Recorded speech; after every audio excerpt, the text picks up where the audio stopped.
সংবাদ সবাইকে স্বাগত জানাচ্ছি। আমি ফিরোজ তোহা। শুরুতেই সংবাদ শিরোনাম। বাংলাদেশের সর্বশেষ গুরুত্বপূর্ণ আপডেট সংবাদে আপনাকে স্বাগত। শুরুতেই সংবাদ শিরোনাম, পরে বিস্তারিত।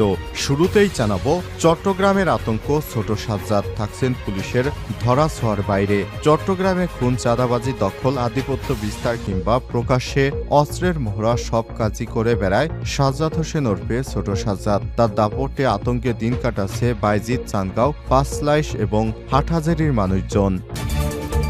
এরপর জানিয়ে দিব, এবার আনসার লীগের পর এবার সরকার আহত লীগের খপ্পরে পড়েছে বললেন হাসনাত আব্দুল্লাহ এবং শারজিস আলম। আনসার লীগের পর অন্তর্বর্তীকালীন সরকার এবার আহত লীগের খপ্পরে পড়েছে বলে মন্তব্য করেছেন বৈষম্য বিরোধী ছাত্র আন্দোলনের সমন্বয়ক হাসনাত আব্দুল্লাহ এবং শারজিস আলম। জানাবো, আগামীর বাংলাদেশ হবে ন্যায় বিচার এবং মানবাধিকার ও বাক স্বাধীনতার, বললেন প্রধান উপদেষ্টা। প্রধান উপদেষ্টা ডক্টর মোহাম্মদ ইউনূস বলেছেন, আগামীর বাংলাদেশ হবে ন্যায় বিচার, মানবাধিকার এবং বাক স্বাধীনতার। আজ রাজধানীর সোনারগাঁও হোটেলে সেন্টার ফর গভর্নেন্স স্টাডিজ আয়োজিত 3 দিনব্যাপী বে অব বেঙ্গল কনভারসেশন এর উদ্বোধনী অনুষ্ঠানে তিনি সব কথা বলেন। এদিকে সশস্ত্র বাহিনী দিবস উপলক্ষে সীমিত থাকবে ঢাকা সেনানিবাসে যান চলাচল। সশস্ত্র বাহিনী দিবস উপলক্ষে আগামী বৃহস্পতিবার 21শে নভেম্বর ঢাকা সেনানিবাসে বিভিন্ন কর্মসূচি পালিত হবে। ওই দিন ঢাকা সেনানিবাসে কিছু সড়ক যানজট মুক্ত রাখবে। সেনানিবাস এলাকা দিয়ে সব ধরনের যান চলাচল সীমিত থাকবে।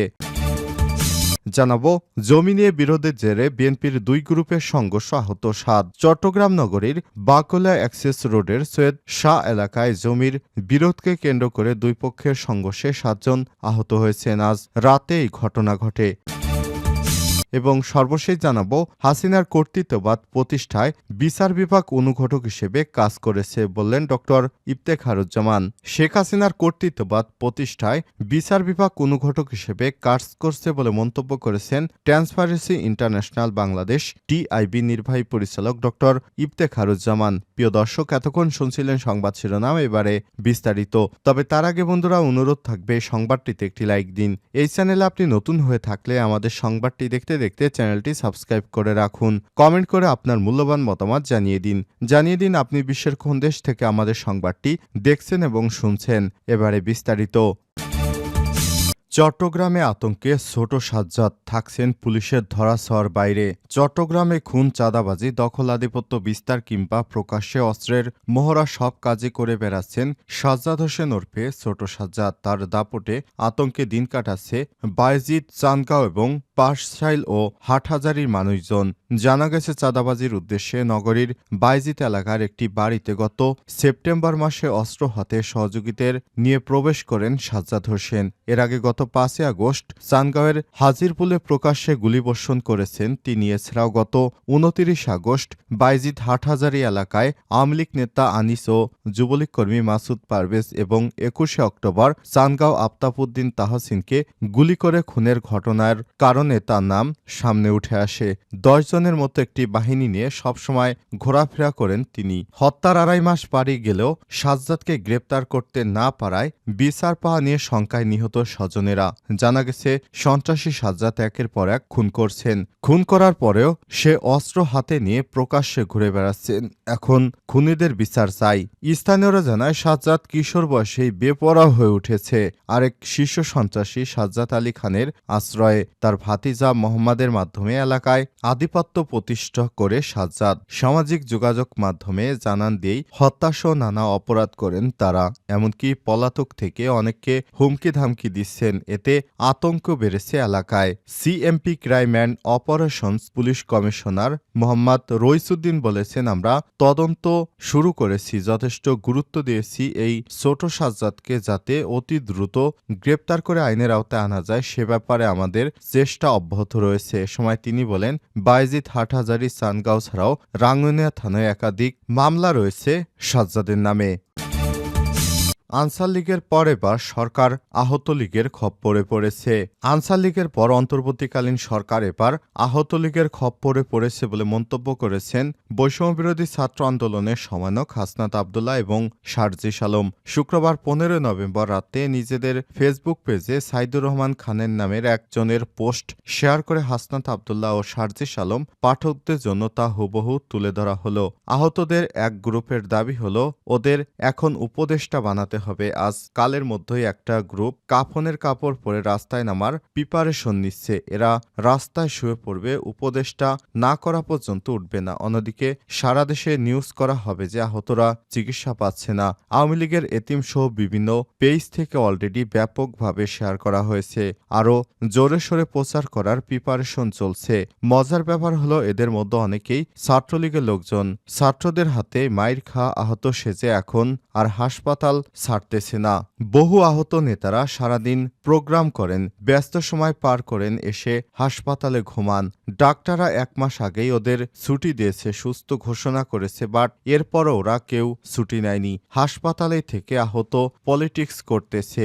এদের এখন দাবি হলো হাসপাতাল ভিত্তিক নেতা নিয়োগ দিতে হবে। চিন্তা করেন, হাসপাতাল কি রাজনীতি করার জায়গা? একজন মানুষ আহত মানুষের নেতা হওয়ার শখ থাকে, আর যখন পুরো ব্যাপারটাকে আওয়ামী লীগের পালাইয়া থাকা অনলাইন অ্যাক্টিভিস্টরা প্রমোট করতেছে, তখন এইটার কি আর নির্দোষ বলার সুযোগ রয়েছে?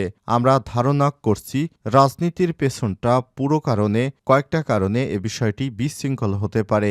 এদের সাথে ছাত্রলীগের শক্ত যোগাযোগ আছে। এরা এসব করাইতেছে যাতে সাধারণ মানুষ মনে করে যে সরকার আহতদের চিকিৎসা করছে না, এতে পরের বার কেউ যাতে রাস্তায় না নামে। ২. সরকার আহতদের টাকা আর কার্ড দেওয়ার ঘোষণা দিয়েছে। এখানে নেতা হতে পারলেই বড় অঙ্কের একটা টাকা মারা যাবে, এমনকি লিস্টের নাম ঢোকানোর বিনিময়ে টাকা খাইতে পারবে। কথা হলো এত সাহস এরা পাইতেছে কই? কারণ মানুষের সিম্প্যাথি বেশিরভাগ অ্যাক্টিভিস্ট টকশো লোকজন সবাই এদের আহত বলে বলে মানুষের মধ্যে সিম্প্যাথি তৈরি করতেছে, এদের চিকিৎসার দায়িত্ব নিতে বলতেছে। অথচ একজন মানুষ কেন উপদেষ্টা হতে চাইল, বা একজন মানুষ কিভাবে সারাদিন অনুষ্ঠান করে এসে রাতে হাসপাতালে ঘুমাবে, এই প্রশ্নটা কেউই করতেছে না। এই আবেগের ব্যবসাতে সব লাভ ঘরে তুলতেছে আওয়ামী লীগ। পেজে পেজে ছড়িয়ে দিয়েছে যে আহতরা চিকিৎসা পাচ্ছে না। তার মানে হয় সরকার এবার কঠোর হওয়া উচিত। আনসারের মতো না হলে এরা কবে বইলা নিজেদের মেরে ফেলে নিজেরাই ওইটা প্রচার করে একটা বিরাট ঝামেলা তৈরি করতে পারে। মিডিয়াগুলো দয়া করে আবেগের আয়নাটা রেখে সরেজমিনে যান, দেখে তারপর নিউজ করবেন। আনসার লীগের পর এবার সে সরকার আহত লীগের খপ্পরে পড়েছে। এই ভয়ঙ্কর ষড়যন্ত্রের কথা আপনারা মানুষকে কেন জানাচ্ছেন না এখনো? আগামীর বাংলাদেশ হবে ন্যায় বিচার, মানবাধিকার ও বাক স্বাধীনতার প্রধান উপদেষ্টা অধ্যাপক ড. মোহাম্মদ ইউনূস বলেছেন, আগামীর বাংলাদেশ হবে ন্যায় বিচার, মানবাধিকার ও বাক স্বাধীনতার বাংলাদেশ। আজ রাজধানীর সোনারগাঁয়ে hotel centre for governance studies আয়োজিত এক অনুষ্ঠানে সব কথা বলেন তিনি। আগত অতিথিদের নবগঠিত বাংলাদেশে স্বাগত জানিয়ে প্রধান উপদেষ্টা বলেন, আর মাত্র ১০০ দিন আগে একটি ঐতিহাসিক রাজনৈতিক পরিবর্তনের সাক্ষী হয়েছিলাম। এটি ছিল ছাত্র জনতার একটি বিপ্লব, যা গত ১৬ বছর ধরে শাসন করা এক ফ্যাসিস্ট সরকারকে উৎখাত করা হয়েছে। এর জন্য ১৫০০ শিক্ষার্থী, শ্রমিক এবং সাধারণ প্রতিবাদীকে প্রাণ দিতে হয়েছে। আহত হয়েছে প্রায় ২০,০০০ ছাত্র জনতা। এই আন্তর্জাতিক সম্মেলনের মাধ্যমে আসুন আমরা তাদের প্রতি গভীর শ্রদ্ধা নিবেদন করি, যারা নিজেদের জীবন উৎসর্গ করেছেন, যারা চিরদিনের জন্য তাদের অঙ্গপ্রত্যঙ্গ, দৃষ্টিশক্তি এবং শারীরিক সক্ষমতা হারিয়েছেন এবং যারা এখন জীবনযুদ্ধে চালিয়ে যাচ্ছেন। সশস্ত্র বাহিনী দিবস উপলক্ষে সীমিত থাকবে ঢাকা সেনানিবাসে যান চলাচল। সশস্ত্র বাহিনী দিবস উপলক্ষে আগামী বৃহস্পতিবার ২১শে নভেম্বর ঢাকা সেনানিবাসে বিভিন্ন কর্মসূচি পালিত হবে। ওই দিন ঢাকা সেনানিবাসে কিছু সড়ক যানজটমুক্ত রাখতে সেনানিবাস এলাকা দিয়ে সব ধরনের যান চলাচল সীমিত থাকবে। শনিবার ২১শে নভেম্বর আন্তঃবাহিনী জনসংযোগ পরিদপ্তর আইএসপিআর এর পাঠানো এক সংবাদ বিজ্ঞপ্তিতে সব তথ্য জানানো হয়েছে।